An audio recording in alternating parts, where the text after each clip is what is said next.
Welcome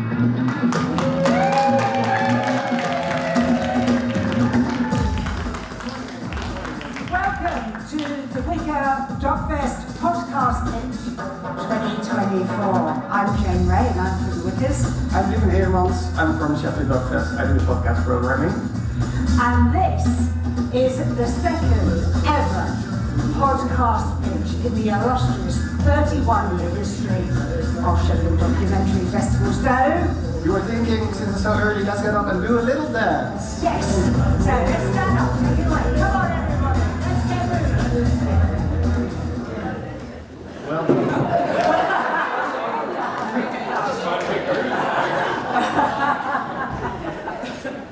Fun's over now. No, I'm actually going to get real serious because we think we aim to write a new grammar for documentary here in the podcast section. Right, Jane? Yes. As our legendary interviewer Kirsty Young said at UK's podcast show just last month, I am mad for podcasting. She went on to say, it's changed our ears. But then, what are we doing today, Jane? Well, we're contributing to this new podcast madness. We're here, this is happening. They've let us back in the building one more time after the success of last year's pitch. For two, I reckon we are tinkering with the audio lingo, if you like. We're writing a new grammar for podcasting. If you look at our podcast brochure, I don't know if anybody's spotted this yet, you'll see that our audio creators and esteemed finalists are listed as directors rather than producers. That's true. And actually I had a conversation with someone about this yesterday, because the lingo is quite different from audio and video. So we're just going to do a raise of hands, so we can see if we can actually change the lingo. It's a non-statistical poll. But it's going to go in the press release, right? If it goes our way, it goes on the internet. So, you in the audience, please raise your hand if you really like the title audio producer for radio creators. That's one. One and a half. One and a half. Okay, so now raise your other hand. Oh, sorry, that's your bit. That's fine. I was going to ask, please raise your hand if you want to be called an audio director. There we go. That's more. Now, put your hands right down if you want to stay as audio, want to keep audio producers, so that you're not, you prefer the old title. This is complicated. If you prefer directors, keep both hands in the air. I think we're winning. I think we're winning on this one. The judges are remaining neutral, which is just how our judges should be at this stage. That's very good. In any case, it's really great to be back at the Playhouse. And last year's finalists, we can talk about them because they've been busy. We are very proud of last year's finalists because they prove the point that actually being here is a good thing, whether they win or not. For example, Max Hartill, there he is. He was just a student when he came to the podcast pitch last year as a finalist. Now he's been working at Radio 1 Extra, and he's got his own show coming up at London's iconic venue, the Roundhouse, for a live version of his podcast about growing up on Grindr called Are You Looking? And then Taqwa Sadiq, who won last year's second prize, has now her own 6-part series on BBC Sounds. It was published in February and it's called Sacred Money. The series looks at the Muslim practice of zakat, giving 2.5% of your income to charity, and asks if we could change the way we look at wealth and income. So Taqwa's flying right now. However, perhaps the biggest thrill for me personally is that 2 nights ago in this very venue, Sheffield DocFest hosted their first ever podcast world premiere for last year's winner, Time Papered Brennan. The directors, Catherine Ball and Magani Kona, came all the way from Cape Town, South Africa for the Q&A. And the whole event was, insert suitable superlatives here. Well, I thought it was intimate. Very intimate, but it was also really cool to listen to the full piece in a cinema, because the reverb really gives it something. It was that collective breathing together, people with their eyes shut. It was sort of meditative, it was incredibly powerful. And because it was an international festival, the stories about South Africa, we had a couple of South Africans. We had about half a dozen South Africans, and one of them said to me afterwards, I was able to say things in this room about my feelings about everything that had happened that I could never say in South Africa. And I was very moved by that. So, it was very powerful. Yes. So we can't wait to see one of you dear finalists up on our show reel next year. No pressure, but just bear it in mind, please. You might be getting ahead of yourself again, because obviously we need to do this thing first, and then the winners need to make the whole thing, which could be complicated. But before any of that can happen, we have our judges, and they need to solve a very difficult puzzle. So we have 6 finalists today, and the first prize will win a £5,000 funding to go towards our project, and the second one is 2,000. Yeah. It all comes from this guy, Alan Whickers, who is so generous still, even being dead. Yes, Alan and I worked together in audio, and I just know for sure that if he had been here today, he would have been so into podcasting. He would have waited until Valerie got to bed, and he would have gone up into the attic, and he would have broadcast to the world. He was just so into new technologies, and he loved audio. You also, one of you will win, or a pair of you will win this. Ooh. That's the Wicker trophy. So, it's a hefty responsibility. It really is a heavy responsibility. So taking that home in your luggage. But now it's time to meet our 3 judges on whose insightful shoulders big decisions rest. We're thrilled to have commissioning editor, Factual, BBC Radio 4 and BBC Sounds, Dan Clark.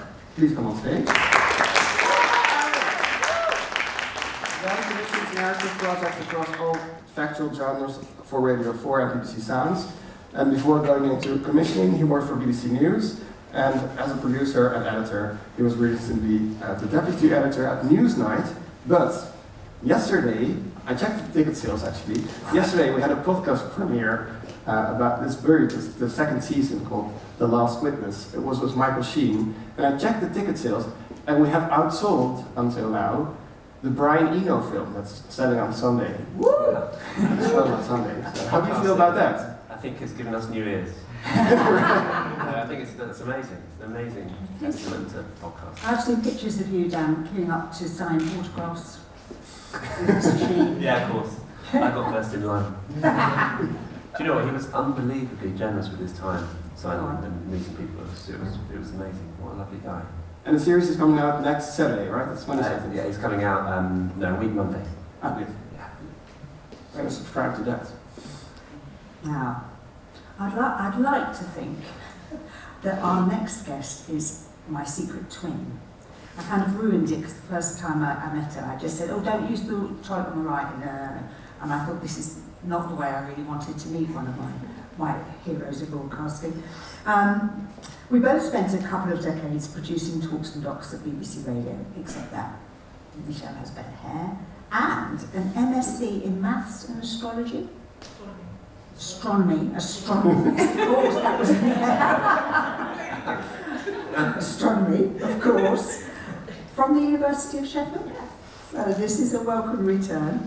More importantly for our finalists, Michelle Martin is executive producer at Wondery UK. This came to my attention after the murder of Maltese investigative journalist Daphne Caruana Galizia. Her death in October 2017 shocked me to the core, and my search for understanding of what had happened and why it had happened was more than met by Wondery's 6-part series, Who Killed Daphne? So that first got my attention. And now that Michel, after a post-BBC stint at Audible, is running Wondery's UK operation, nailing it with titles such as Dirty John and The Lead. So now, I'm all ears. And I'm wondering, what makes your ears tingle, Michel? What do you do? Come on, have a seat. Yes, and tell us. Well, I mean, I've been super impressed with what I've been listening to over the past couple of days. I'm really looking forward to hearing more about the pitches. They're so diverse in their subject matter. They take us across the world. So yeah, I'm just really looking forward to hearing more. Brilliant. Thank you very much. And last but not least, we have Lisa Heck. She's another very skilled and wise juror. As a freelance audio producer, she has worked on projects for Spotify, Birdline Media and Audible, and she's also a senior technical tutor in radio at Goldsmiths, University of London. Please give it up for Lisa Heck. And Lisa, you are one of the founders and trustees for Multitrack. Could you please explain to us what Multitrack does? So Multitrack is a small charity that aims to improve inclusion in the audio space, and we do that by working with companies to provide paid placements of 6 weeks this year. So we've just closed applications. 170 people have applied for the places. So the shortlisting has begun. I think we're working with 10 companies or maybe 11 production companies so far. There might be more, I'm not sure yet. And actually, we've run for 5 years, and our first cohort, we've had lots of kind of award winners, people like Mira Kumar, went through Multitrack, and the other thing that we do is we worked with Audible to help produce their off-mic workshops this year. So yeah, we're just a young charity, but if anyone wants to know more, they can come talk to me. Brilliant. Wonderful. Thank you so much. Now, before we get stuck in, a word about the rules of engagement. This is an unbelievably tense moment for our finalists, several of whom have travelled from across the globe, as Michel mentioned. So what they need to hear from you is the warmth of your applause, not your WhatsApp notifications or your shuffling about, so please, all phones to silent. And if you really do have to leave, make sure it's between pitches. And Idris Elba is in the building, so he might try and get in, but please, guys, not during the pitches. Right, thank you. Each finalist has no more than 7 minutes for their pitch. They've prepared it very well. I mean, we can restart, but we tested it pretty quickly, so it's thoroughly, so we should be good. And each presentation will be followed by 8 minutes in which the directors will be questioned by our supervised jury. Because before they are allowed to leave, the judges must clear which of these 6 projects represents the best use of Alex Whickers' legacy. And you can follow the action, obviously, in your booklets. We're going to meet our first finalist. How about that? And it's actually funny, because I was sitting in the opening film, and you might consider it a coincidence, but this festival opened with the film Klitschko More Than a Fight. And this film portrays the Ukrainian, the mayor of Kiev, who reigned the boxing world over a decade together with his brother, but now finds themselves in a very unfair fight with Putin, obviously. So I'm going to quote what an American sports announcer said in the film, that sometimes a fight is more than a fight. It's about more than a fight. And that's certainly the case for this project. Please turn to page 10 of your brochure for round 1, as you might say. Amy Lambert has come up all the way from East London to knock us out with her fight fair. Thank you so much.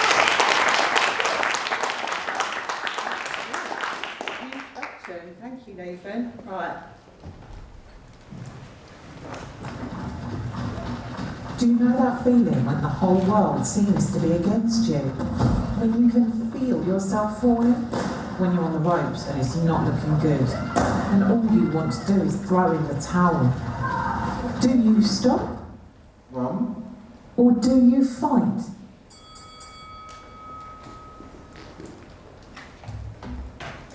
When my son was little, after a traumatic breakup from his dad, we were then evicted from our home. Attempting to juggle work with housing and finances and childcare and parenting alone, I felt completely flawed. But my little son was watching. I wanted him to see that I could save myself, pick myself up, that being knocked down didn't mean that you couldn't get back up again. Now, I'm not a sporty person, but I suspected that being strong physically could help me get strong mentally. I had to go at all sorts. The body pump, the Zumba, the step aerobics. But I'll be real with you. As I grapevined across the exercise studio and box stepped in time with the now that's what I call music 90s hits, I noticed that everyone else was wearing perfect lycra combos and not even breaking a sweat. It wasn't me. I wanted to feel challenged. I wanted to feel changed. I come across a flyer for a boxing gym. Bear in mind at the time I was like 9 or 10 or 8, around that. I give them a ring and hallelujah and praise be to the childcare gods. They say I can bring my young son along with me to the gym to watch while I train. Hello. Hello, my name is Neo. I'm 23 years old. I live with you and my mum. I remember there was always people around just skipping around the ring or inside the ring, people skipping and then people sparring, like you sparring as well. It smelled bad, sweat. I remember sitting on a sofa waiting for you because you were training with the managers. You always used to give me 20 quid. So, Fight Fair is a first-person story told by me in conversations with my now grown-up son, Neo, who you just heard from. It's an exploration of being in the duality of the world of boxing. It's a space that's rife with misogyny and sexism, whilst being one of the only spaces that truly embraced me as a single mum. Now, there is plenty to go at in this series, but to understand a little bit about my story, you need to understand a little bit about the history of women's boxing in this country. So, the Amateur Boxing Association of England only lifted their 116-year ban on women fighting in 1996. And on the professional circuit, Jane Couch was refused a licence by the British Boxing Board of Control. They argued that because we have periods, premenstrual tension makes us too vulnerable and emotional to fight. Jane battled them in court and in 1998 won. She became the first British professional female licensed boxer. And it was only in 2012 that women were actually allowed to box in the Olympics. So against this brutal backdrop, is it any wonder that women in boxing gyms have often felt less than? I thought, but I feel like a fish out of water here. But I thought, no, keep going, I'm here now. They didn't even have any female changing rooms. This was a very old school gym. And I remember I had to go and get changed in the stairwell. I made myself say, I'm here, I'm doing this. Now you can either look your down your nose at me, or you may not like it. Some people don't. This is not about you, this is about me, and I'm going to see it through to the end. Tell me about what you remember when I first came in the gym. I looked at you and I'll be honest with you, you was like an Amazon that walked in. I was like, you want me to fight her? And I was like, yeah, she's going to fight you. And I thought, she's so much taller than me, am I going to beat her? You had these lovely long pink nails on your hands. And all I kept thinking was, how's she going to get them in her boxing cup? So, woven throughout my story are conversations with other female boxers. You just heard from Tiff, my first ever opponent. So, why this story? Look, I know, there's loads of boxing stories out there. I mean, even if we just think about Hollywood films, Rocky, for instance, there's 1, 2, 3, 4, 5, and 6. There's Southpaw and Creed, but all of these films are about blokes overcoming adversity. And all of them do get to overcome adversity. It's very metaphorical. But what do the women get? We get $1 Million Baby. Now, I do love it as a film, but spoiler alert, she ends up paralysed, then dead. Aided and abetted by Clint Eastwood. So what's that metaphor? Ladies, don't go into boxing because Clint Eastwood will end up killing you. I mean, imagine if that had happened to Rocky. We'd have been denied 2, 3, 4, 5, and 6. Women are so often sidelined in boxing narratives, mothers even more so. And women who box have historically been objectified or their appearance has been critiqued. By removing the visual element, audio gives space for the world to really listen to our words. And there's something incredibly powerful about women being allowed to tell our own stories on our own terms. Also, crucially, all those films that I mentioned only offer insight into the glitzy, pay-per-view pro fights on world stages, spliced with sexy training montages. Remember Rocky running through the streets of his hometown with everyone waving, cheering and giving him fruit? Never happened to me in Walthamstow. Rarely has the world heard the real stories from the amateur boxing community, from the ordinary grassroots spit and sawdust boxing gyms, the places where I trained, where no one makes any money, but community is everything. And so whilst Fight Fair is a super personal story, it's a human story, it's universal. It's about being a mum, it's about battling for what is right and fighting against all odds.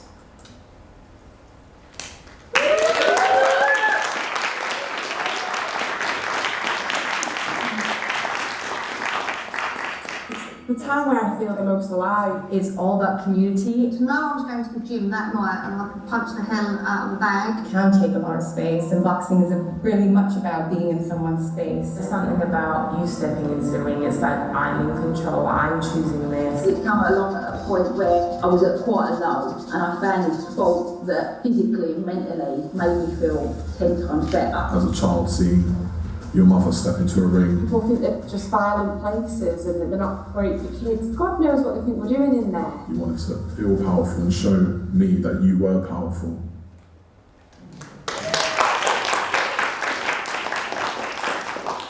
Thank you so much. Thank you. I'm going to do one more clip, please. Oh yeah, sorry. I was actually going to give the first question to you, Michelle. Yeah. What do you think? I thought it was great. No, Oh, I really enjoyed it. So I mean, I was very surprised what you said about PMT. Yeah. I would have thought that was the perfect time to have a fight.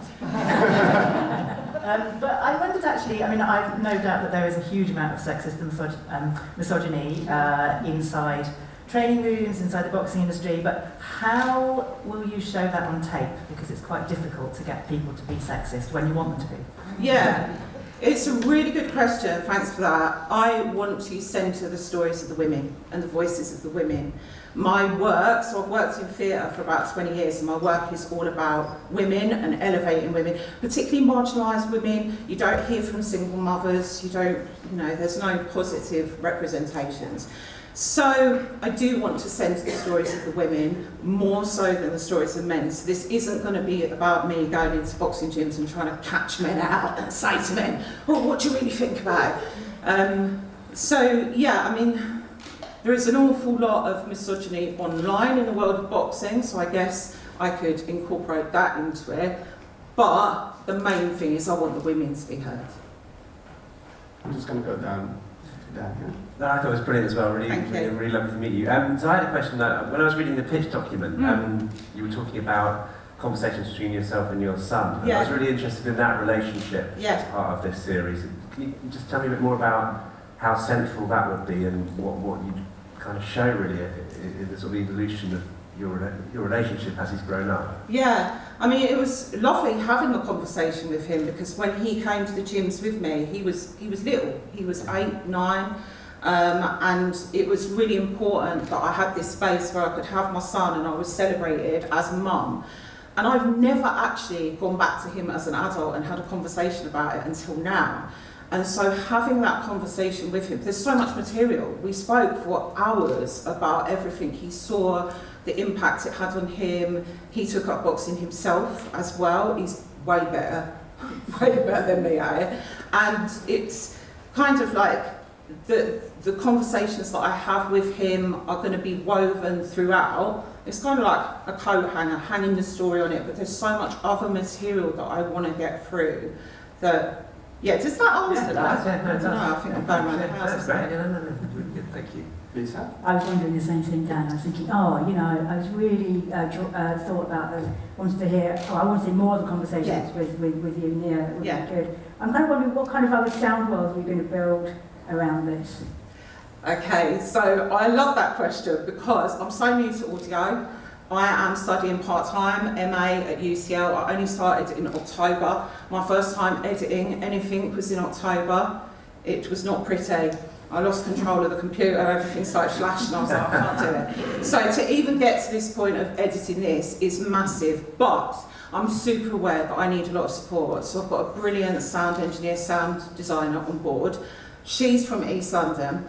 And what I want to centre is this really banging soundtrack of female grime artists as well. Grime is the soundtrack of East London. For anyone that doesn't know grime, it's rap music. And within that world, women are marginalised as well. So what I really want to do is bulk up that soundtrack. So you get all the sounds from boxing gyms, fight nights, that real spit and sawdust East London narrative, but also underpinned with East London grime and some banging female MCs. It's funny, I was listening to a Wondery show about Minnie Vanilli coming up here this morning, so I was wondering, would it actually work for Wondery, do you think, Michelle? Oh, that's an interesting question. Well, let's see. I'd like to hear more about it, definitely. Yeah. I think that Wondery shows are generally all about characters, you know, all about getting inside a world. So definitely those are two kind of very strong themes that we're looking for. I think we have time for more. Great. So this is a really practical question, but how much material have you got on tape already of the journey, as it was? Like, did you have recordings from when you first got into it, or have you only started recording stuff more recently? Just started recording recently because it was a little while ago, so obviously it wasn't like in the era of smartphones and stuff like that. I've done so many interviews. I'm so excited about this that I've actually got probably about 9 hours of material because I interviewed loads of female boxers. I also interviewed a psychologist, and she has a specialism in trauma, and she is an amateur boxer as well, and has completed the only research study in the UK of female amateur boxers and how boxing increases their well-being and how it supports them out of trauma. I'm connected to an amazing boxer called Leslie Saki, who is an ex-Team GB gold medalist, and she's set up a social enterprise called Fight Forward, which supports women out of domestic abuse using the tools of boxing as well. And I'm also connected to a charity called Fight for Peace, who support young people, empowering them through the tools of boxing. So as well, even though my story is kind of the past, it's happened, it's done, I've got these very current people involved, and I've already collected lots of interviews and stories from them, and I have those relationships ongoing. Well, thanks. Good. We have time for one more question, so I'm going to get to you. Excuse me, I have a croaky voice this morning. I was going to say, there were so many different stories you could tell within this. Yeah. How are you going to easily confronted to? You could tell a historical story. You could tell the resilient story in there. I mean, how are you now keep on track with it and keep within a sort of genre? Yeah, through my own story. So I think what I'm going to do is hang all the different elements on my own story. So when I came into the gym, you heard from Tiff, she was the only woman in the gym, and the fact that she'd even been allowed in the gym was amazing because there was a whole period of time that women weren't allowed in. So we can cover the historical aspect through that, and then the run-up to my fight, I can also link across to women who are currently fighting. So I can use my story as a framework for all the little extra bits that go around it. I am very aware that when I wrote the pitch originally, I wrote like 4 episodes and this, but you know, I'm brand new to this. There's scope for me to develop, and I really want to get people on board that can help me develop that and support me through this journey and make it like this award-winning, fabulous, everyone wants to listen to it series that has impact, packs a punch, powerful, all the good stuff. Nice, thank you so much. I'm afraid that's all we have time for. Oh, all right then. Thank you so much.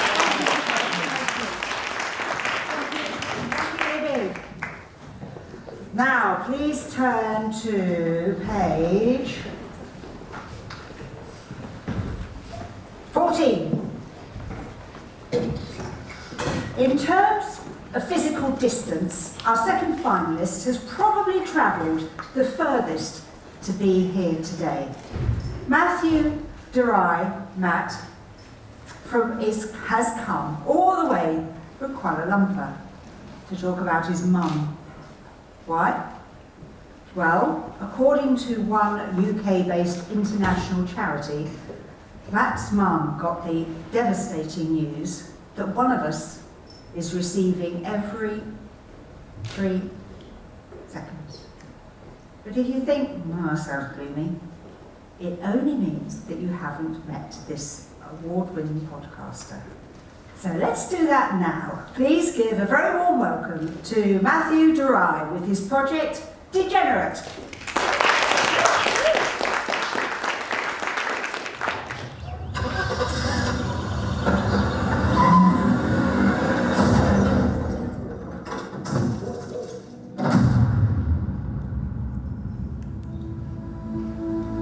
I looked out of the window. There was my mom's grey Toyota jutting out of the drain opposite of our house. Our steel gate smashed apart. She was heading out, and I floored the accelerator, in reverse. Mom was 48 years old. That's when we knew something was not right. Many doctor's visits and a battery of tests later, she was diagnosed with early onset Alzheimer's.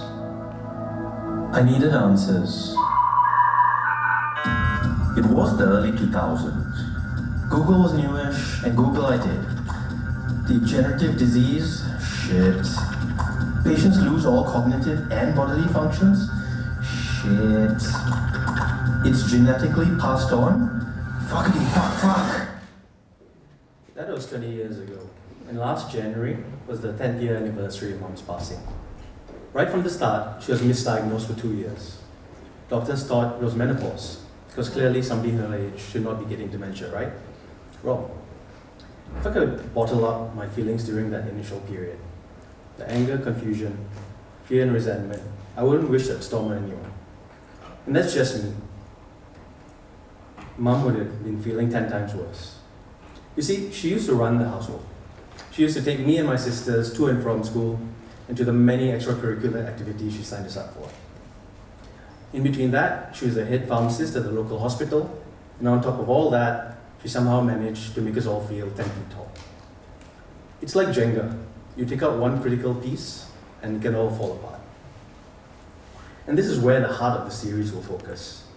That messy journey in the early stages of an Alzheimer's diagnosis, and the follow-on care systems in place, or not, for the whole family. I will weave my narrative alongside expert interviews, and I will work with the Alzheimer's Foundation to follow a family currently in the throes of early Alzheimer's. You know who gets it? Seth Rogen, the guy from Knocked Up and Superbad. He doesn't know it yet, but he's got a part to play in the series. This is him speaking in front of the US Congress.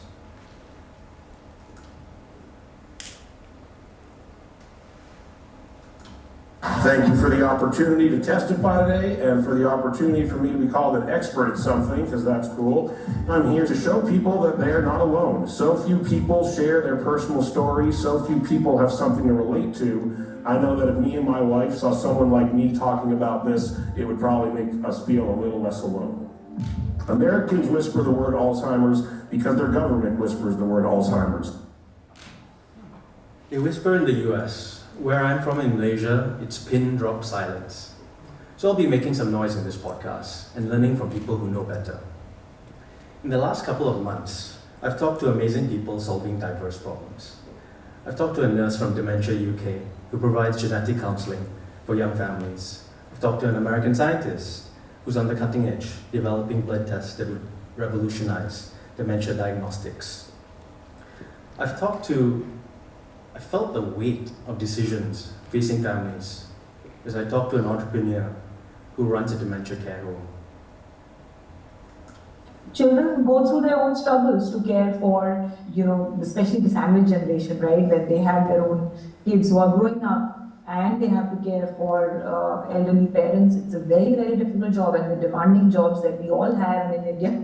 you would know, I mean, you need to put in long hours of work. If you don't put in long hours of work, you're not doing well, you're not working hard enough. The demands just go on increasing. And the bubbly Danish laughter therapist taught me how simple laughter exercises can activate the brain. You pull out your flosser, it goes, and then you floss your head. Do you want to join me, Matt? Sure.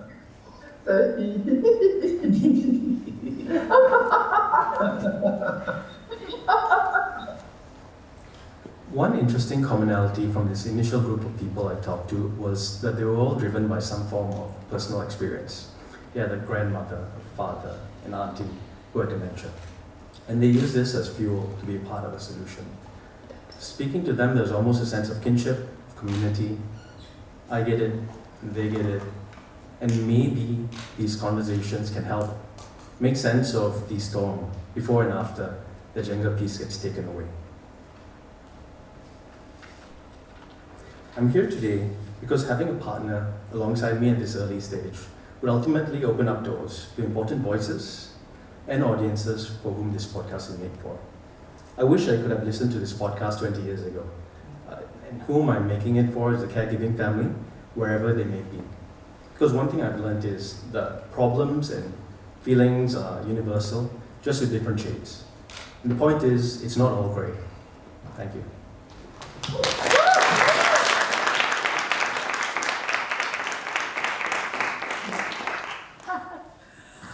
Thank you very much, Matt. I think I'm going to turn to Dan. Now, I know that BBC Radio has done a lot about dementia through drama, through current affairs, but what I'm not hearing or remembering is something that is quite so global.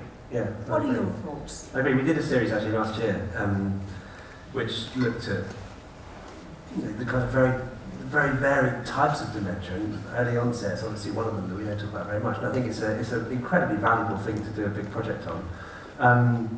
And you've got a great kind of voice, right? The clips you played, I don't mean your physical voice, I mean character. And the opening clip, I thought of the car, and it was a fantastic way in.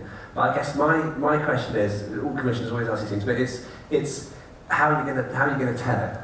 Is it a kind of narrative-driven type project, or is it something that's much more driven through expertise and experts, or are you trying to do everything? Because when I read the pitch again, I really thought the ambition, but I would need to understand a bit more about how it's actually structured. Yeah. The way I see it, it's narrative-driven, right? Coming from my own memories, but then the duality of the narrative, it also comes from the family I'll be following, right? So currently in the throes of early Alzheimer's, right? And the way I think about the expert interviews is additive, right? Because I'm coming at this from almost a beginner's mind, right? Learning about all the aspects of the disease. And I think the point that at the atomic level, that sense of loneliness, I think all the parts, economics, policy, arts, how it contributes, it's all in the aim of reducing that loneliness and making people who have this or are caregivers feel less so. Okay, all right, thanks. Yeah. Michelle, what are your thoughts at this moment? Yeah, well, I mean, I also was really touched by the pitch and, your sort of personal story involved in it. I guess I was wondering, obviously it's a very difficult issue with degenerative diseases. How have you approached the issue of consent and kind of capacity to consent with your contributors who do have Alzheimer's, sorry? So I'm working with Alzheimer's Foundation Malaysia, and they have access to families. So everything, I think that's one of the most things I want to be most careful about, right? And working with the families in the creative as well, right? I think this is for them and it's made by them as well. So that's how I see it. It's not me making it for them. In the absence of them, it's with them. Yeah, and I guess the contributors that you are interviewing with Alzheimer's, they're early stage, so they would still have the sort of capacity to be able to say, yes, I agree to this. Yes. Yes. So I think working with the families is a key part of this.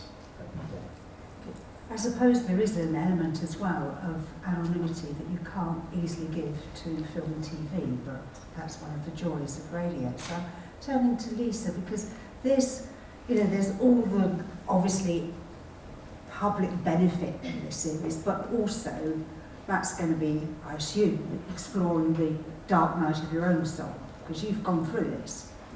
So I'm wondering, what do you think in terms of sound design, of does it lend itself to the kind of immersive audio experience that you're so brilliant at? No, I think it could. Sorry, my voice is so croaky. I think creating the sound world is going to be very individual to each individual who's. But you mentioned music in your pitch and the importance of music. There's been a lot of research around the importance of music for helping memory. So there's something in that, depending on who you pick. You say you're following your family. So I mean that might be individual to the family that you're following. That might be a thread that will carry through that. And I was also interested in, because as I said, there was like Dan was saying, there's so many different elements in the pitch document, and I think with the sound world you can kind of create that. And you touched on big pharma in your pitch, and you touched on the preventative measures, and that piques my interest because it's some of these preventative measures we're only just beginning to realise. But how, if you can get to an end of that story that someone's been trying some preventative measures, I was curious about that how you could then talk about those and if they're working. So I was wondering how you would do that. Yeah, the laughter therapy was an example of the preventative measures, right? So I think in speaking of big pharma, I think the way the healthcare system right now is geared towards treatment, right? So I think for the most part, this series will focus a lot on what can somebody like in my shoes, right, do to whether it's any sorts of therapy, counseling, activities can be done to, I guess, reduce that risk. When anybody mentions big pharma, I get scared because I think, whoa, that's difficult stuff. You need a big team. So Matt, could you tell us who's behind you? I mean, who's watching your back in terms of getting the science right and so getting the access? Yeah. So first and foremost, I'm working with Alzheimer's Foundation Malaysia, so they've got access to psychologists, music therapists. On my team, I've been working with them for the last 4 years, right? So it encompasses sound designers, journalists, medical journalists. But I think for me, I do believe like there's real benefit in keeping this really small and nimble. Small and nimble. Yeah, well, because this is podcasts are good at that. Yeah, exactly. Because I think this is a personal story, right? And I think probably what you saw in the pitch deck, it was seemed a bit all-encompassing, right? And my bad. Because at its heart, it's a story about family. That's it. Brilliant. Any more questions? I tell you what, I've got one more. Go. If we've got time. Which is, again, I'm coming back to the pitch deck, so it might have moved on since then. But one thing that kind of excited me, but I also thought was kind of unusual, was that you were suggesting that the whole of the first season just took you up to diagnosis, right? So you are thinking of a mega deep dive here, and that's brilliant because I've never heard anything like that. But just to check, is that how you're imagining it? So you're thinking of sort of 8 or so episodes that just took you up? Just in the early stages. Just in the early, yeah. And so then how many seasons would you envisage the project being then in total? I think it's early, mid, and late. Okay, so 3. Okay. Oh, all right, thanks. Thank you, Matt.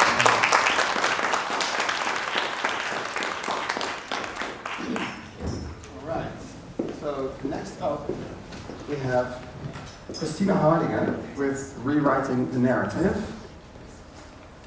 We're all familiar with the popularity of therapy shows, right? Therapy podcasts, we've all listened to them. But this podcast tries to take that genre into a whole new direction. This pitch is developed from a body of work that has already won twice the Charles Parker Prize and has been nominated for the Prix Europa Rising Star Award. And most notably was the 2023 winner of the Third Coast Best New Artist Award. Please welcome Christina Hardingen.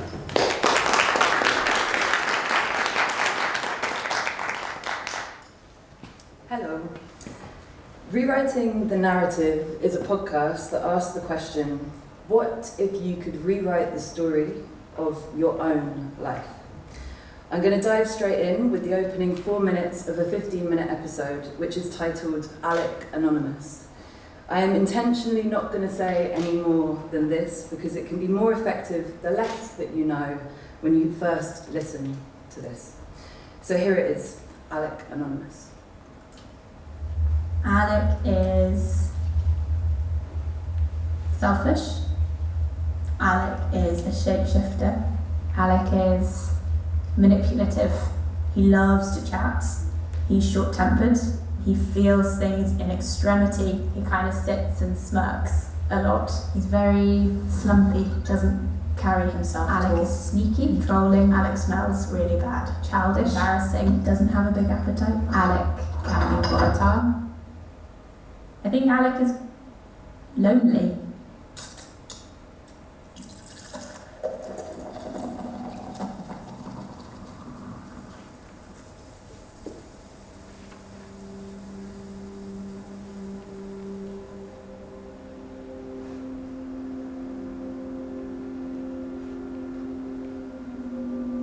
When my mum and Alec would hang out, they would want to spend all of their time together. He was just part of what family life was. He just was there. He sort of brought out a more extreme side of her. If she was happy, she was the centre of attention and laughing. But equally, if she was sad, Alec was the person who would be there with no excuse. Whereas my dad had a lot of excuses for why he wasn't there. Without fail, Alec would be there.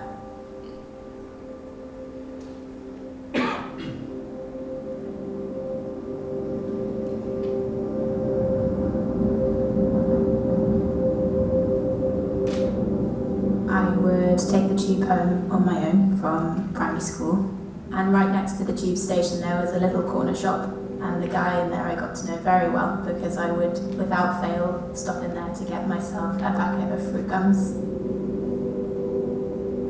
I would walk up the hill to my parents' house, and I remember putting so many in my mouth, my jaw was aching, feeling a little pain in my throat, but not caring because there would be the next handful that would go in, the sweetness and the sugar and that immediate hit of happiness.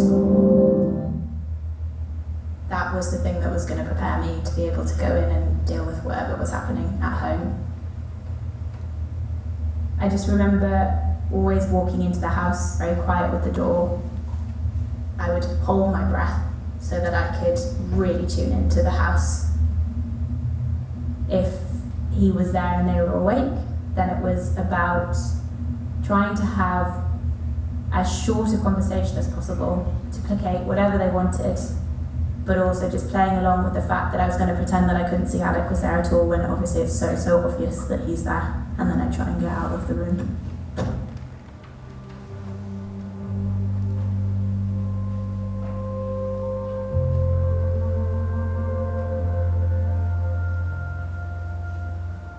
My main goal as a child always was to try and make her feel okay. There's a number of times I remember her falling and hitting her head, and a lot of blood comes out of your head when you cut it. And he would get her in these situations, he would hurt her, and then he wouldn't be able to help her. So it'd be the responsibility of us as kids to look after my mum when she was hurt or upset or whatever.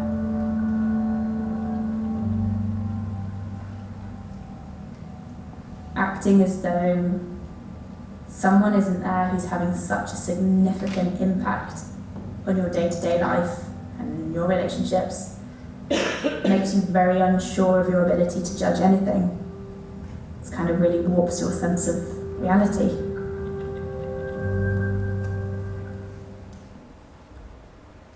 At the end of this episode, Katie reveals that Alec is in fact not a real person.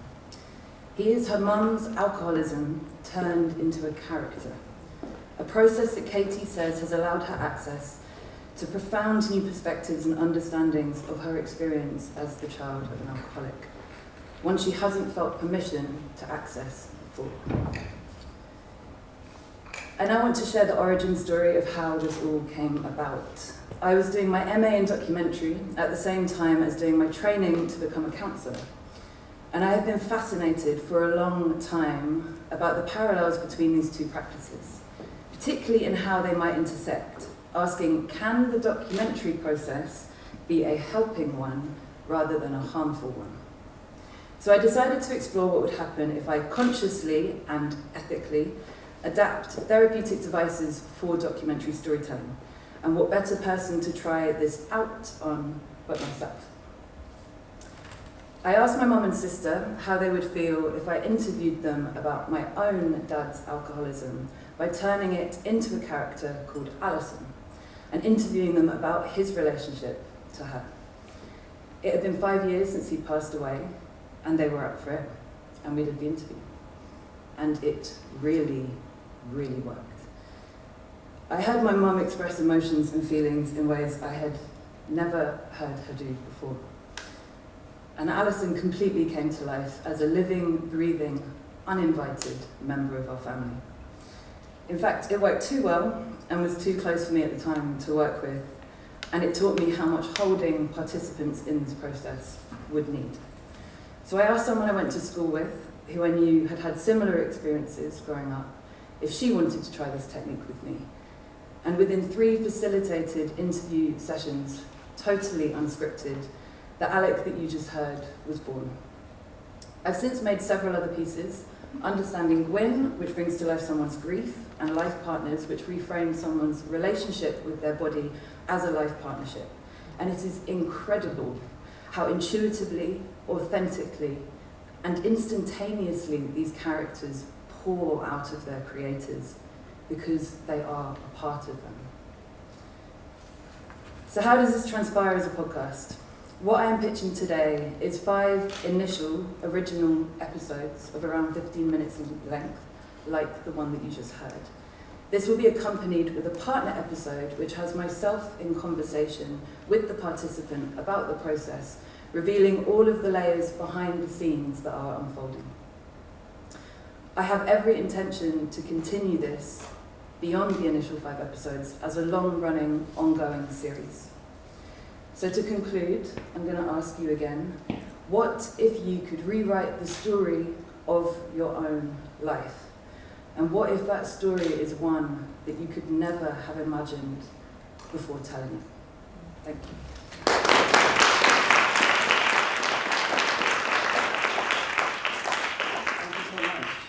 Very bold move just to play a 4-minute clip, but it really works in terms of experiencing the sound design. And I'm actually going to ask you. I was actually, I was going to say, how did you approach doing the sound design for each episode? Will you take a different approach? Or?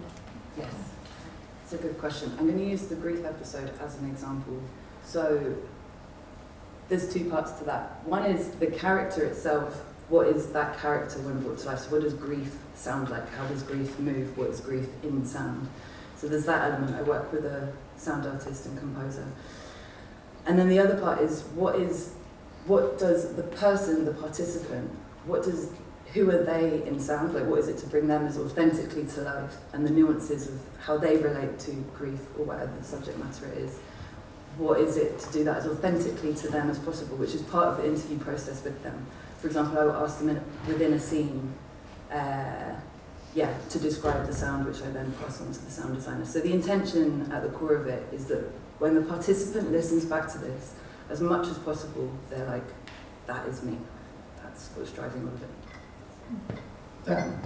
I mean, it is such an original project, isn't it? I mean, and what I love about it, if I understand it correctly, is that it sort of has a dual purpose because it's therapeutic for the people who are involved in it, but then you also get a kind of amazing documentary. Who's the sort of audience for it, do you think, as a listen? Who is it for everyone, or is it? Yeah. In terms of podcasting, like I would frame it as people who like to do the work, which is a whole genre for already in terms of therapeutic podcasts. But actually, a really useful part of my process has been I've made 2 pieces that have been played on shortcuts. Yeah. So I've actually tested it out on an audience, and I had a lot of people get in touch, who were not necessarily people that listened to that kind of thing, and actually were people where it just so happened to be on the radio and they overheard it, and it just so happened that it really chimes with their experience of grief or otherwise, and they wanted to reach out to communicate that. So I do think it's universal what it's tapping into, and I kind of think the intention is that they are contained as really beautifully crafted stories. So anyone that loves storytelling, ultimately, yeah. Thanks, Christina. Michelle, I'm really curious to hear what you think. Yeah, no, I was really fascinated, and I loved the idea of centering the contributors, both in the presentation as well as the programme. And I was really sort of fascinated by your process, because obviously, when I work with producers and production companies, or if you're training somebody, your general advice would be find your contributor, have a very long background call with them, then work out where they fit into your programme, structure your questions so you can fit them into your programme. But this seems to be sort of turning that on its head, really. So tell me about your process of interviewing somebody, and then how you sort of structure that afterwards. Yeah, I've kind of been developing my own methodology, which is influenced by the counselling process itself. It starts in a similar way, which is a research call before there's any audio equipment involved. But the actual process begins with facilitated workshop. So we again don't have an audio recorder in that part, and that workshop is around who is the character, every aspect of who that character might be, starting to bring it to life. We try different genders, we try different ages, we try different relationships that they might be. And that means that they are already familiar with their character once we enter the interview stage. And then in the interview stage, there might be 3 or 4 sessions. I park that it's a construct, and I ask them questions as I would of any relationship that they have. So with grief, the simplicity of, when did you first meet? Were you ever introduced? What are the most connected times you've had in a relationship, and what are the times you've been most disconnected and have been the most challenging times? What would you like your future relationship to look like? And then from that, scenes emerge, and then it's a co-created, so I say participant instead of contributor, because it's a co-created process. I actually lay out on post-it notes all the scenes that are emerging, and I have a conversation, we workshop it, where I invite the order that I think the story should go in, based on what I'm hearing, but they have the opportunity to use the post-it notes to change the order and be like, actually this is more me, and actually this is missing in this bit, or let's take that bit out, it's actually less relevant. So they're involved, but still in a boundaried, separate way where they're never in the edit room. And then towards the end, I play them it before there's sound put in. It's all edited together just with voice. I play it to the participants as another round of room to ask them, does this feel authentic to you? And then that's when I start asking questions about sound and work with the sound design, and that comes in at the end. So there's actually quite a formatted process, but a lot of room for each person to be very individual within that.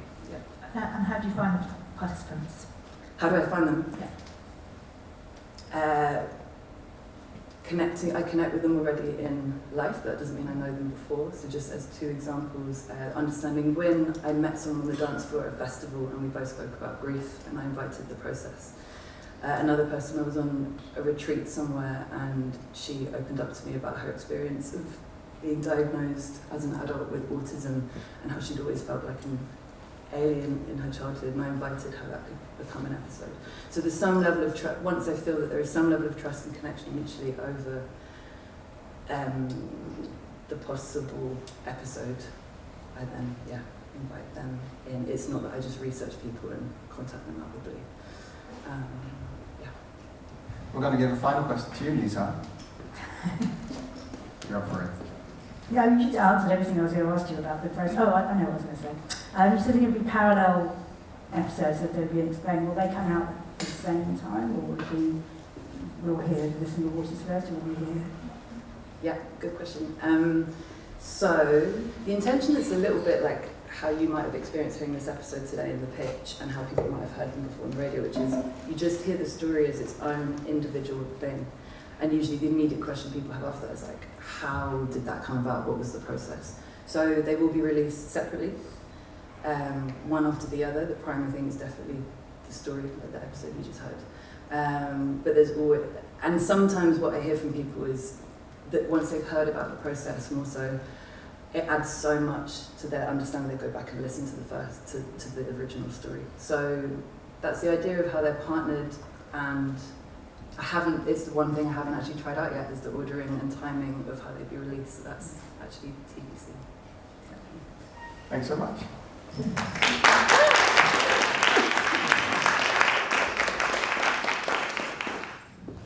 Now, please turn to page 22 of your brochure. Time for our fourth finalist.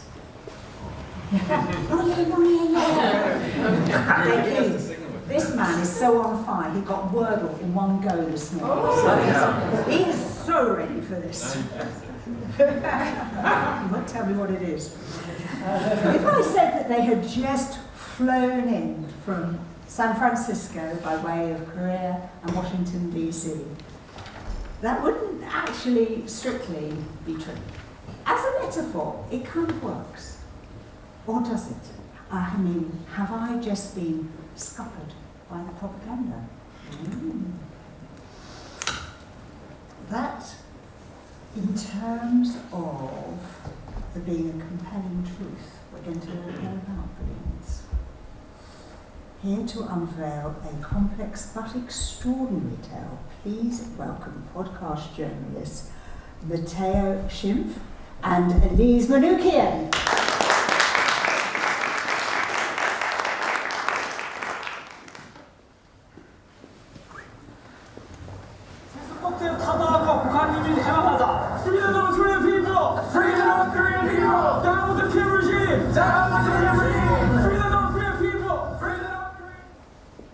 That's the voice of a man we've been obsessed with for the past 2 years.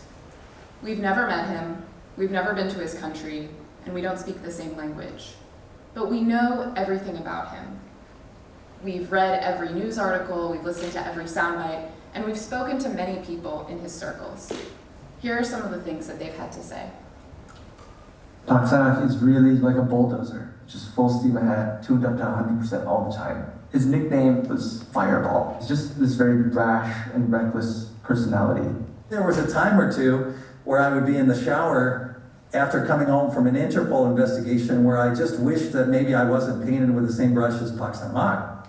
The consensus in South Korean society is that he's a horrible person. So you're probably wondering who this guy is. His name is Park Sang-hak. He's a North Korean defector and the most famous balloon launcher in South Korea.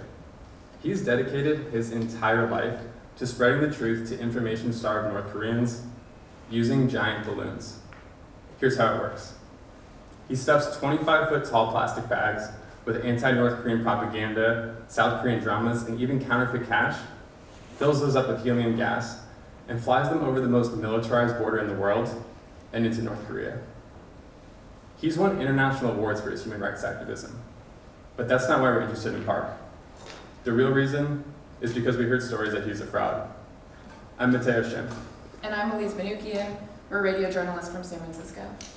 So back in the spring of 2022, I'd read a story that the BBC was reviving its shortwave radio broadcasts to get around the information blackout inside of Ukraine.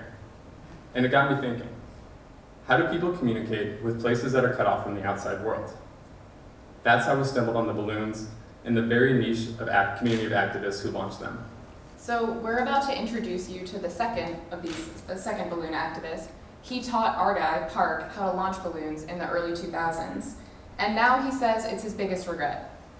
In his mind, he created a monster. 이걸 이렇게 떠들고 악용할 줄 몰랐고 또 이 사람은 He took advantage of my weakness. I'm quiet.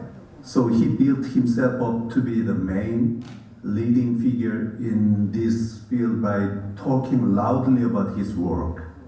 But he's a scammer. Everyone calls him a fraud. So if he's not doing this for the North Korean people, then why is Park Sang-hak doing this?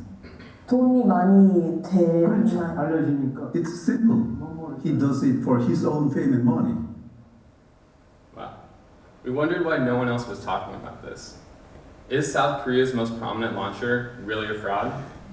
Elise and I became obsessed with this question. So we started to follow the money. And what we found is that starting around 2007, conservative activists in the US, and even our own government, started giving Park Sang-hak tens of thousands of dollars each year for his balloon launches. And here's the punchline. Most of Park's balloons don't even make it across the border. They get blown back into South Korea, clogging up rivers and waterways, trashing people's yards. So if he's not getting information into the hands of North Korean people, then why is he doing this? And why is our government helping him? North Korea, by the way, they hate this. If you've seen the recent news, they've been launching their own balloons filled with trash and manure into South Korea. And in the past, they've even shot down balloons that get close to the border. It's a really precarious situation. So much so that the South Korean government outright banned balloon launching from 2021 to 2023. And just this week, North and South Korea resumed military operations along the DMZ for the first time in years, risking an all-out nuclear war, all because of balloons. It's events like these that have been happening since balloons started that changed Mateo and I's perceptions of the balloons, from a silly way to send a message to an authoritarian regime to something that's really dangerous and has the potential to cause mass chaos. And Park is right in the middle of all of this, but he's not acting alone. Through our reporting, as we investigated the ties between Park and our own country, we discovered one influential woman in Washington, D.C., who is Park's main champion. Here she is talking about the balloon launches. Here she comes. I was actually with the State Department person when I went on this particular balloon launch, and we were driving around Conwa Island with Park Sang-hak, and we had the balloons and the big helium tanks and all the stuff we were going to send in, and we're driving around this island, and the soldiers and the police are chasing us, and I said, Park Sang-hak, we're on an island. I don't think we're going to be able to get away from these guys. But the police and the military found us. I said, please just let us finish. This is what we're doing. And I showed him the leaflet. And he said, I absolutely believe in what you're doing. But our government has asked that these things be stopped. So we have to stop you. I said, just let us finish. And so they backed off and they let us finish. But in the meantime, this person that was from the State Department ran and hid because they didn't want to get caught in an international incident because we were doing something that was against the South Korean government. As long as we have the financial support, we will not stop. We will continue to do this. So we have financed the balloon launches, all these things, all these years, without fail. So why are we standing here before you today? Because we need your help. We've talked to every academic, journalist, politician, and balloon launcher under the sun. But the one person we haven't talked to is Park. I know you were called out Park Sang-hak, but he's still in jail. So what happened is he was in an altercation at a protest, and evidently somebody threw something at him, and he threw something back. And that's what we call fireball. He is a bit of a hothead. I think the court hearing is coming up this month, but I don't know how soon he will be released. This is just a little wrinkle in the saga of Park Sang-hak. Mateo and I need to go to South Korea to track down Park. We want to hear his side of the story and find out for ourselves why he wants to be a balloon warrior. Thank you. Thank you.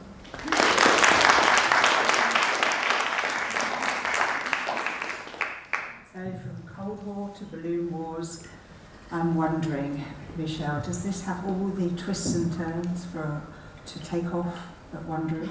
Yeah, I mean, it sounds really fascinating, and it sounds like, yeah, it's got multiple layers, it's got great characters, you know, it's got antagonists, it's got protagonists.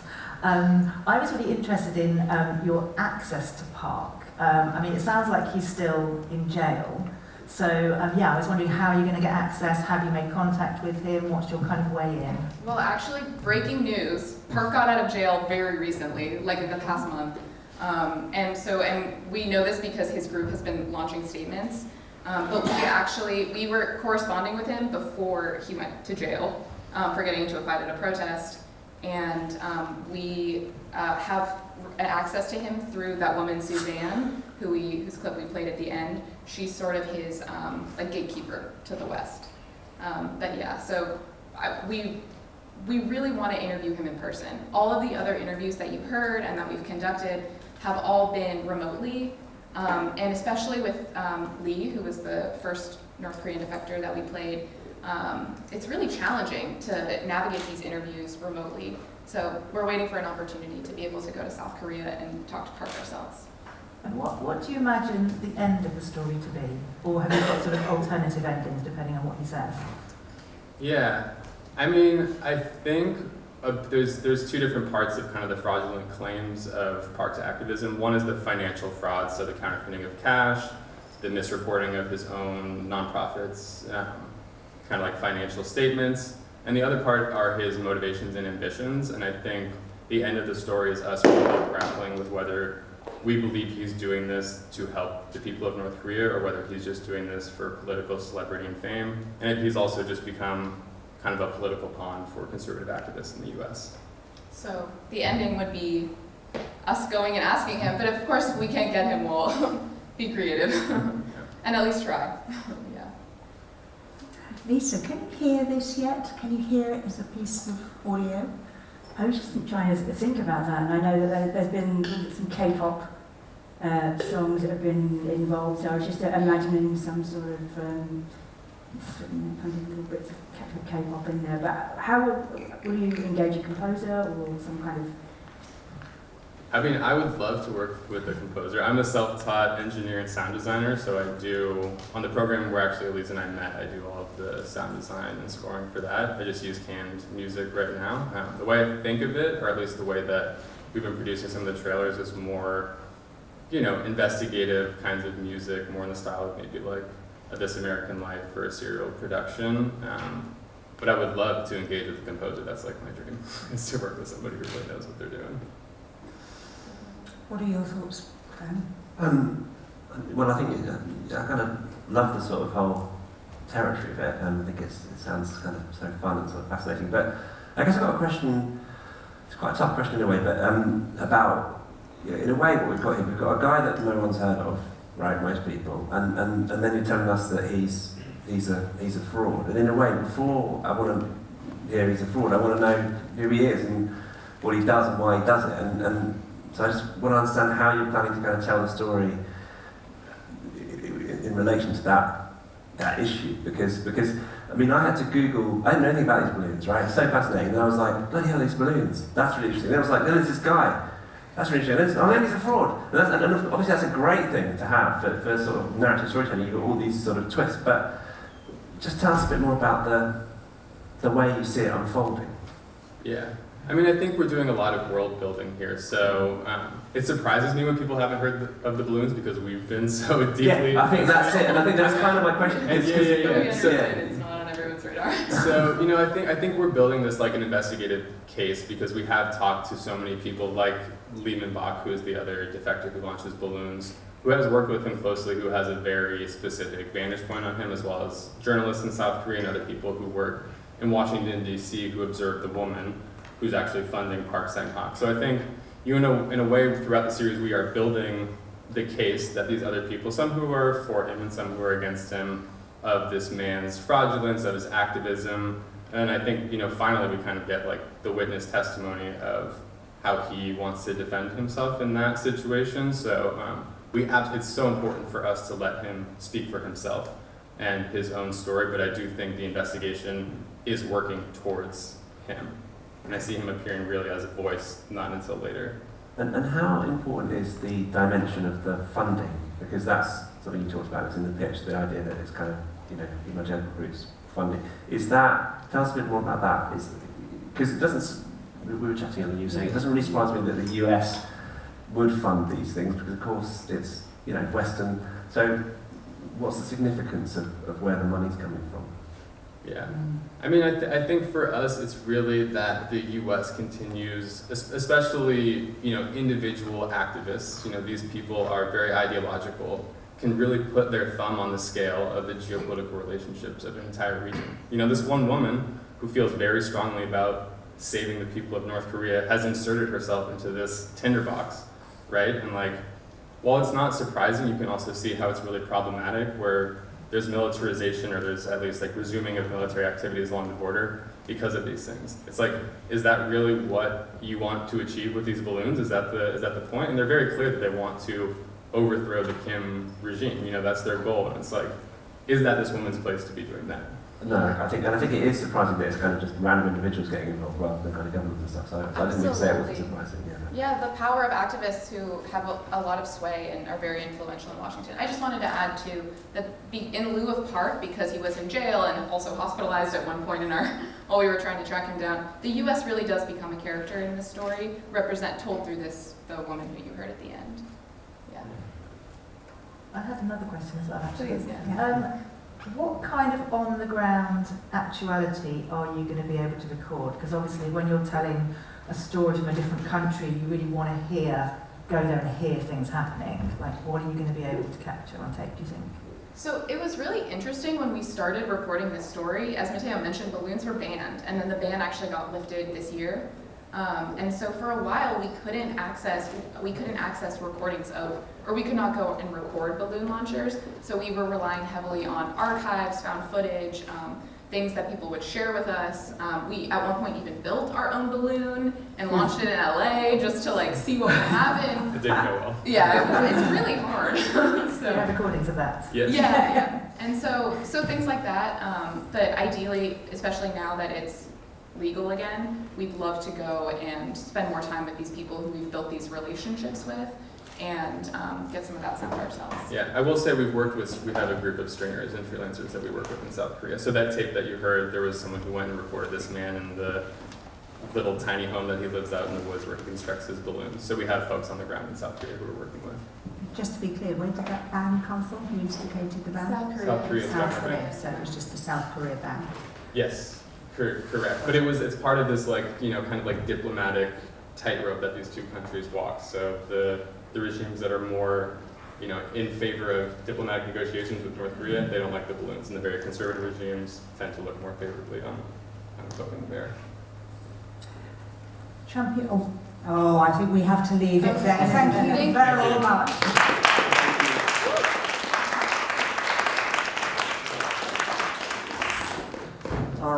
Now please turn to page 26 of the brochure.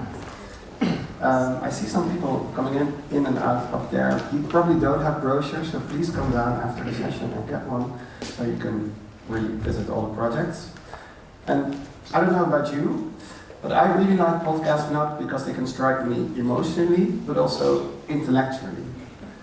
And the Next Fiction team have found just such a topic that tinkles my brains, and from what they've told us, they could theoretically go on forever. So please welcome Valentine Brown from Ferraro Collective.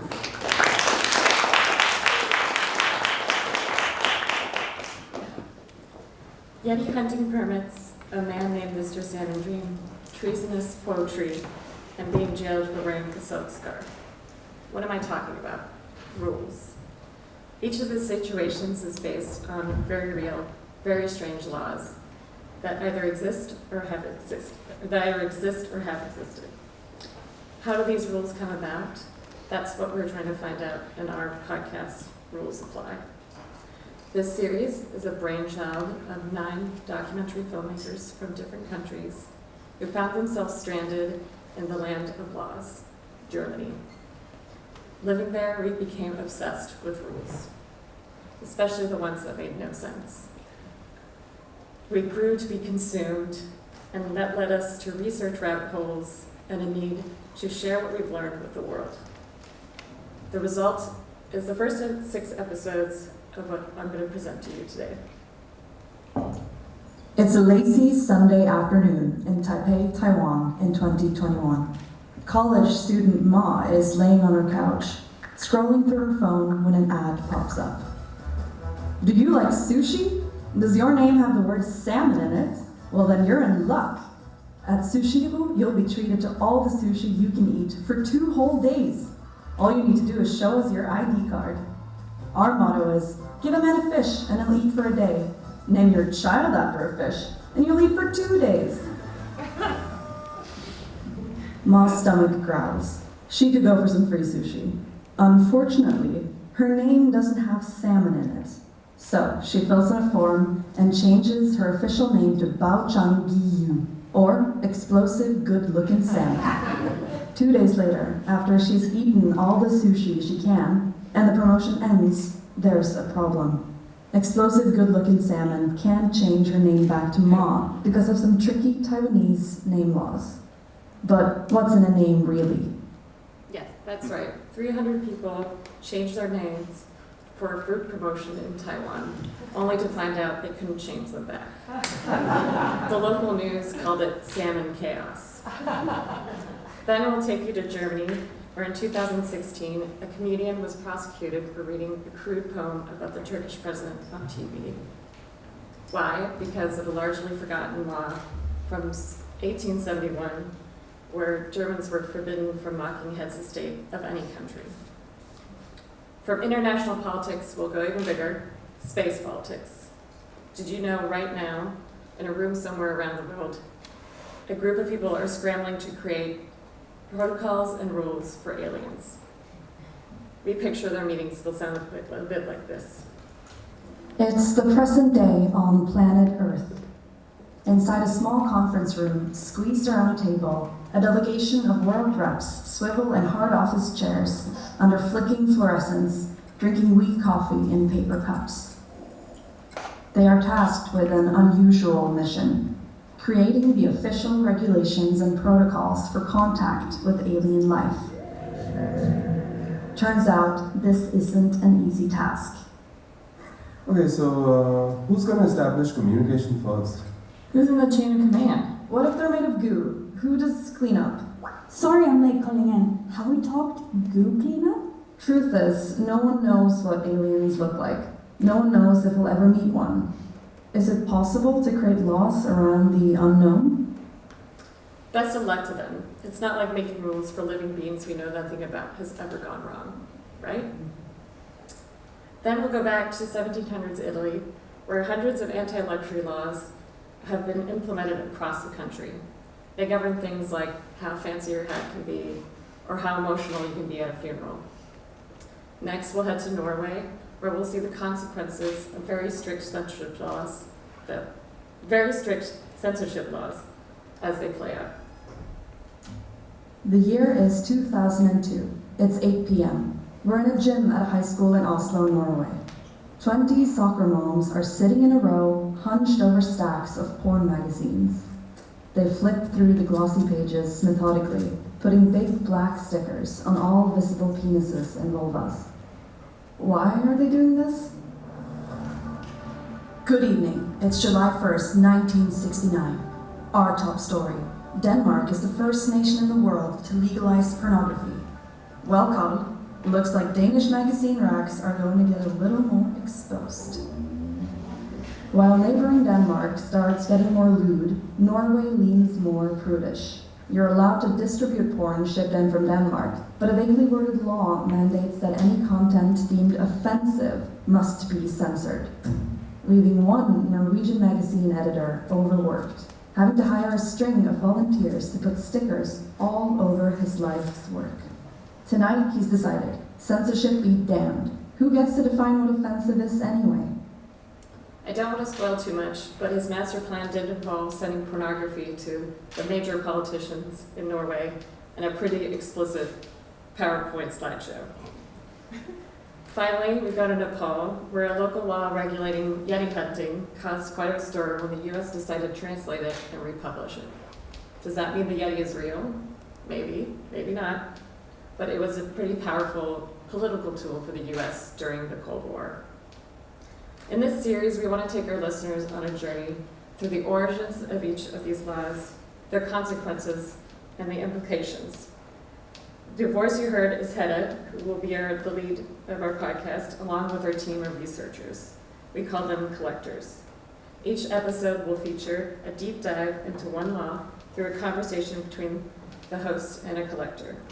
And because it's been proven that we learn better when we have fun, the conversations will be punctuated with sketches, immersive use of sound, audio archival, and a sense of humor that some have described as funny. But our goal is not just to make people laugh. We want our listeners to think deeply about the rules that govern us, how they shape our society, how they dictate our behavior. Asking these questions is important. So we hope when you leave this room today, you start noticing lots of weird and strange laws and ask yourself, how does this rule apply?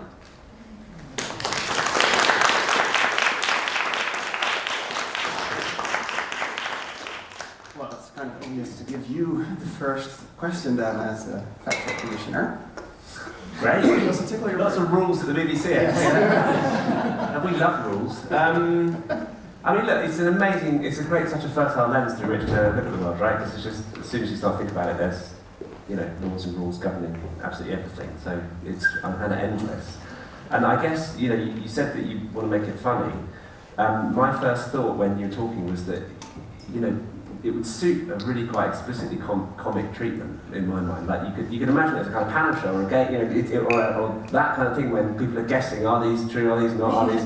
And I guess I just know a bit more about the treatment. Have you got models? There are other shows that you've heard.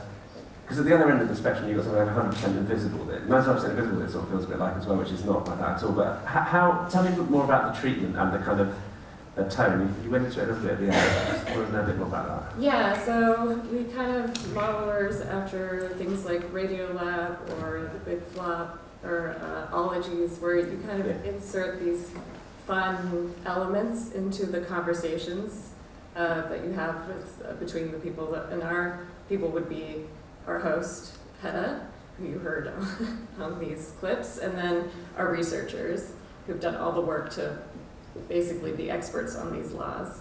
And in between, we'll insert some fun, interesting world-building, place and time inserting skits or audio that we found through archival or just playful ways to kind of entertain the listener as they start to learn about what our researcher has learned. Okay, well, thanks.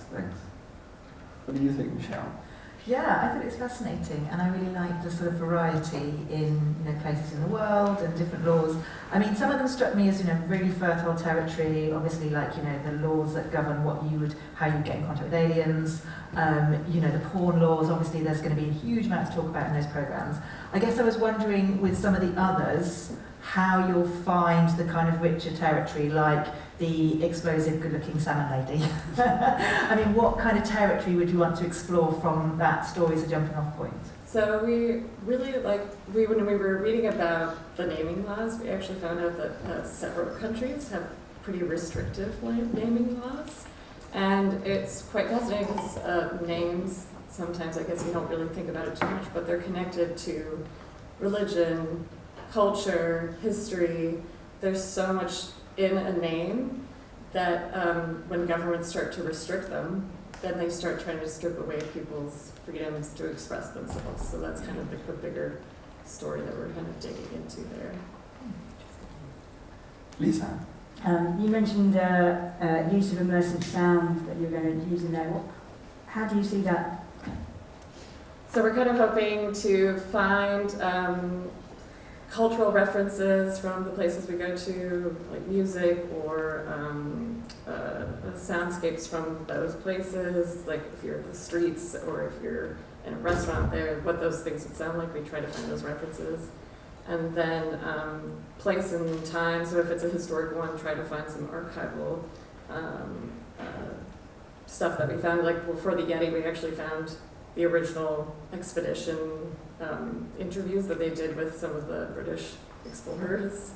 So we actually found those kinds of references to kind of place our listener in those scenarios. And then sometimes to be playful, say on the Yeti one, I pretend to be a 1950s reporter and I put myself on the mountain somewhere and we do these kinds of fun little, trying to build the world for the listener. Can I ask you a question then? How can you discern what program should be like a TV program or an audio program, and how does it relate to this? Well, do you know what, actually? One of the questions I wrote down before you gave your pitch was, is audio definitely the best form to express this idea? And I'm not saying it isn't, because I think you've got amazing stories, and obviously telling great origin stories is a brilliant thing. God, that's difficult. I guess it's got to be about, is that medium the best way to tell that story in the end? And so, I mean, just to give an example, I think like Fly on the Wall, for example, doesn't tend to work that well in audio and works brilliantly in video documentary. Whereas stuff that's more scripted and driven by the script or by human storytelling or interview can often work much better in audio. So it's about just really trying to be true to whether the thing you're trying to do works best in the medium you're trying to do it in, and not to sort of fudge that or falsify it in any way, even if it's convenient to do that, because that's the way it's being pitched, if you see what I mean. Right. And then the word rules apply. What do you think? Well, I think it is actually. I mean, I think it is an audio idea, really. I think probably. I think the question I had actually, which is related to this, is it about the origins? Is it about where these rules come from fundamentally, or is it broader than that? Because I wasn't quite clear. Yeah, it's broader than that. We will go into the origins because I think that really helps us understand where these things come from, how our society influenced these rules and why they came about. But then we'll so we kind of want to do the storytelling trick of starting in small and then widening it out into the more universal stories. So we're hoping that with these stories, then we can widen out into larger themes and theses of these laws. Great, that's a really lovely idea. Keep making rounds, so that's all the right tomorrow, right? So. I had one more question. As this is slightly different to the other entries, it's one subject per episode. Have you thought about how you're going to bring them to a conclusion? Are you going to use the same device over each programme? Because obviously, it's quite difficult. Like, well, where do you end? Right? We're kind of seeing each. So having a format that is cohesive and the style cohesive across each episode. So the format being that we're introduced into the world by the host. She introduces us to the researcher.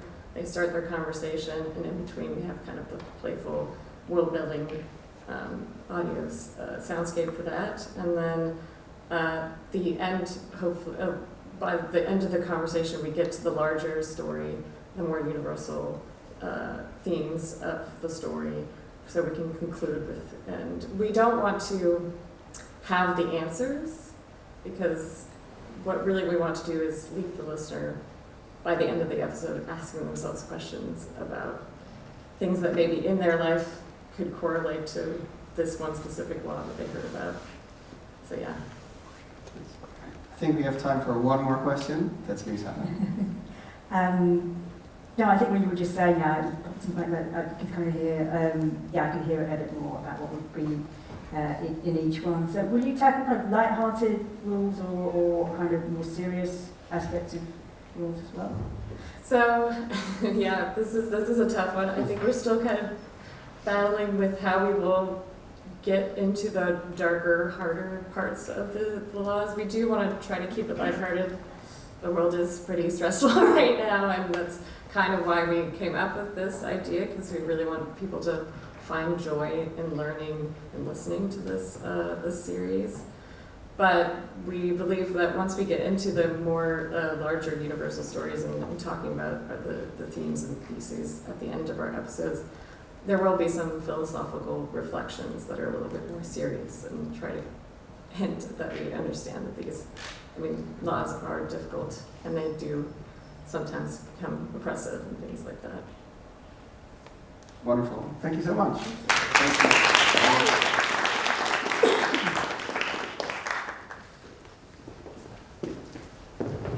We're nearly there. We've come to our final pitch of the morning. Please turn to page 30 of your brochure. And for our final pitch, we're travelling north to the remote beauty of a Scottish island, to a pristine crescent of golden sand, fringed by purple heather, suffused with an aura of lamentation. Now, I can't do this lyrical stuff, but I do know someone who can, in spades. Even the name of the next project reads like a poem to me. Keening, the song before the stranding. please welcome the science communicator at the Natural History Museum and now also a freewheeling podcaster of the natural world, Aoife Glass.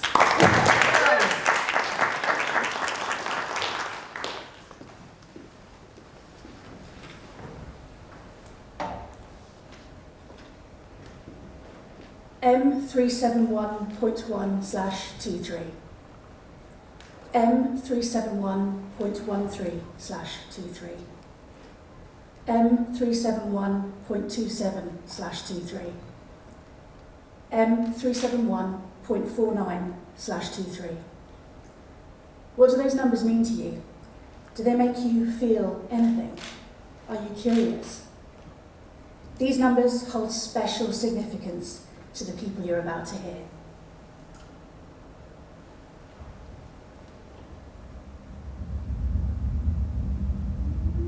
It just makes me so incredibly emotional and a feeling I just do not understand. And I laugh at myself for it, making it something to do with a deep feeling of being connected to the environment around you and freedom. And maybe that's what these creatures have. And then they strand. And why do they strand? And why do they strand together?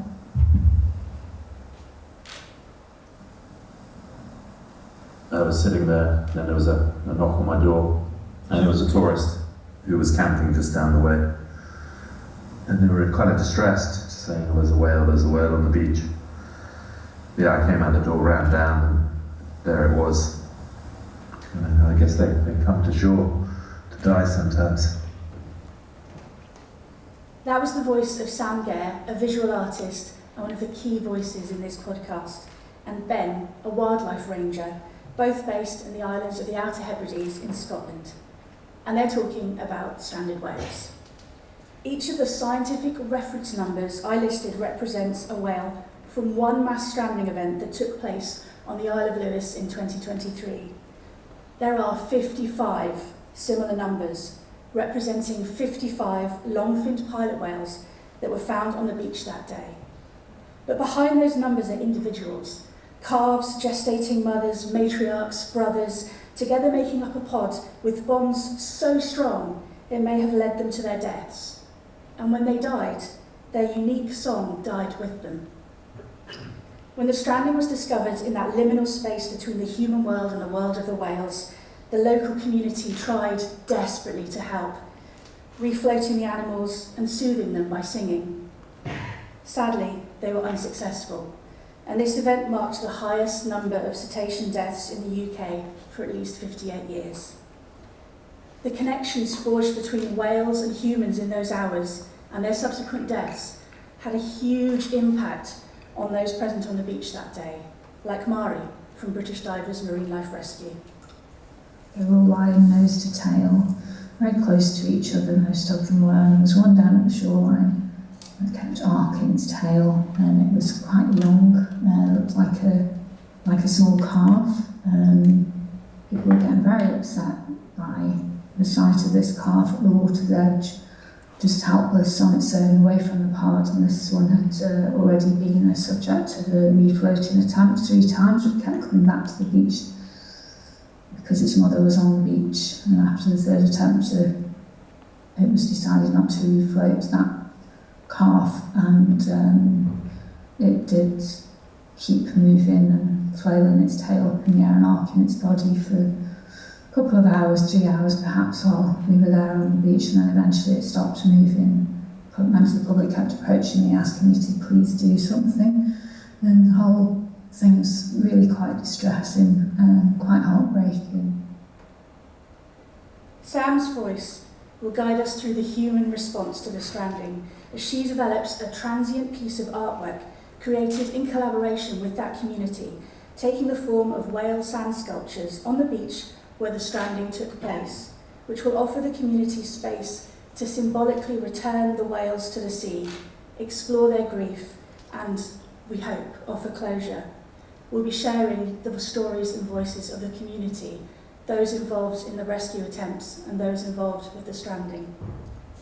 This podcast, Keening, is named for the Gaelic vocal lament for the dead.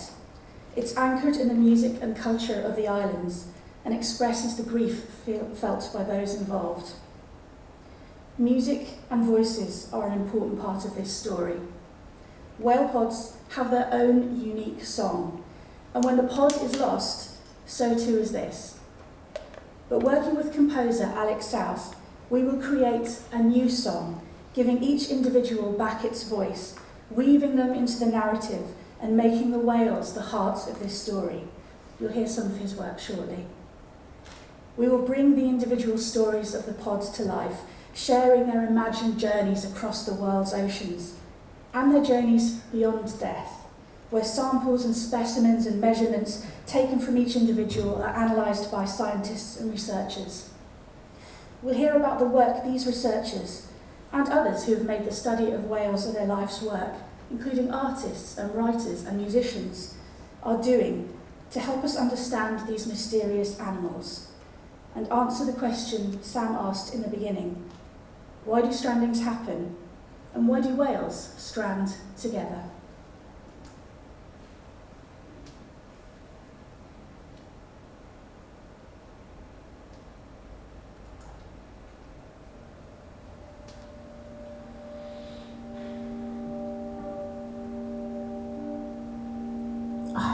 I had to find out more. Working at the Natural History Museum and being surrounded by these historic data, stranding data, and all of those scientific, historical facts. And not only that, wanting to produce some work around it. But how do you produce work around death that is sensitive to those involved?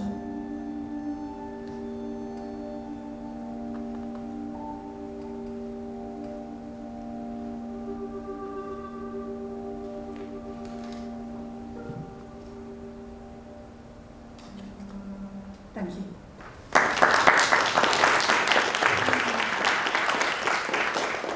Thank you, and I would like to just give a wave to Sam Gar, who's come down from Scotland. There you are, Sam. I think we would have had the whole village if we had the T&D, because everyone is very much behind Aoife.